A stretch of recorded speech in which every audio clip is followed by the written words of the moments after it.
How did you decide to start Do Something? That's a good question. My friend who's actually in another office here, we've started this business together, Michael Sanchez.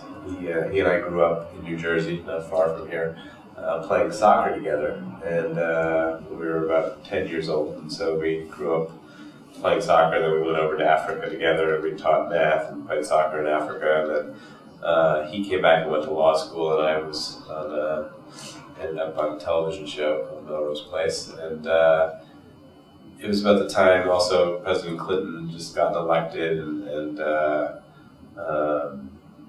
was a feeling of newness, and that kind of changed when you get a new administration in, and I had an experience when I was in high school that had a huge impact on me, where I worked with a bunch of other classmates to build an organization to help senior citizens, which was kind of a project that I learned a great deal from. And so when we started thinking about, basically both of us were not happy with just doing what we were doing, which he was going to be this corporate lawyer and I was going to be on a television show, and we just felt that there was something, there was a lack of meaning, maybe is what we were really searching for. And so we got together, we had this long breakfast, and we started talking about different things we could do, and the idea of getting young people to really become active citizens, to be leaders in their communities.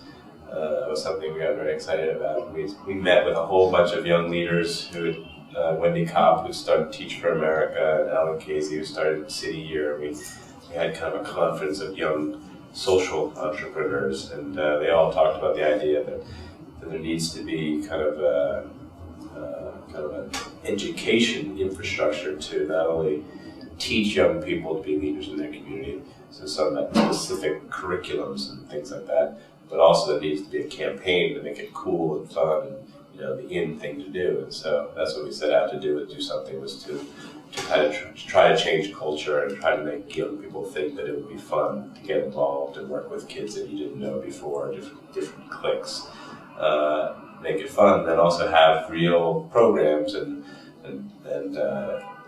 curriculums in schools that kids could follow, so that the teachers had a structure to follow, so that it wasn't, if you just let it up to everybody and said, go get involved in the community, it's hard. But if it says, okay, on Saturday we're all going to get together, we're going to plan this project, and this is what the results we want to get, then it becomes more specific, more tangible, and then you can actually do it.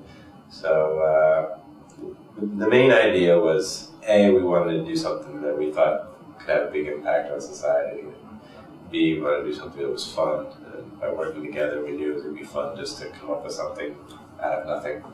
And we wanted to use our experiences that we had in teaching in Africa and the project we did in high school. So Do Something was born out of the idea that life isn't really worthwhile unless you're involved. And the idea of participating. There's Do Something people, and then there's Do Nothing people. And we wanted to make sure that young people knew the difference between the two. As part of Do Something, what are things that you've seen teenagers do that really impressed you? Well, I think the most amazing, not amazing thing, but most telling thing is that young people are really excited to run with it. They're excited to take charge. They're excited to, they just need the guidelines and the structure, and then they'll just go.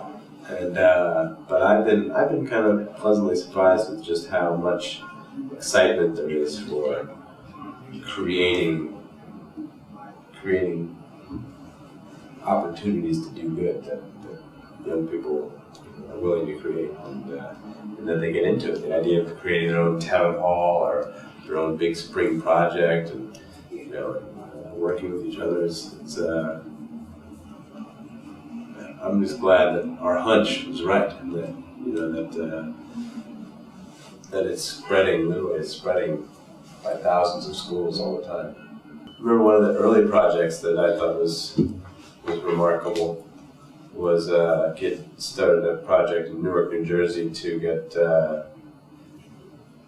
to take car thieves who had been arrested and put them through a program where they would become mechanics, and they would then take their fascination with cars and they would get a job and they would learn. They would actually get their high school diploma.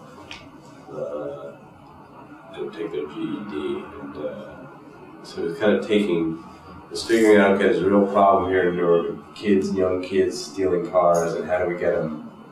How do we go to the root of the problem? And, these kids don't have any money. That they want something that's exciting, and figure out a project that's going to really turn the problem around and come up with a positive solution at the end. I thought that was pretty creative. We funded him, and then he got a lot of funding too from other people.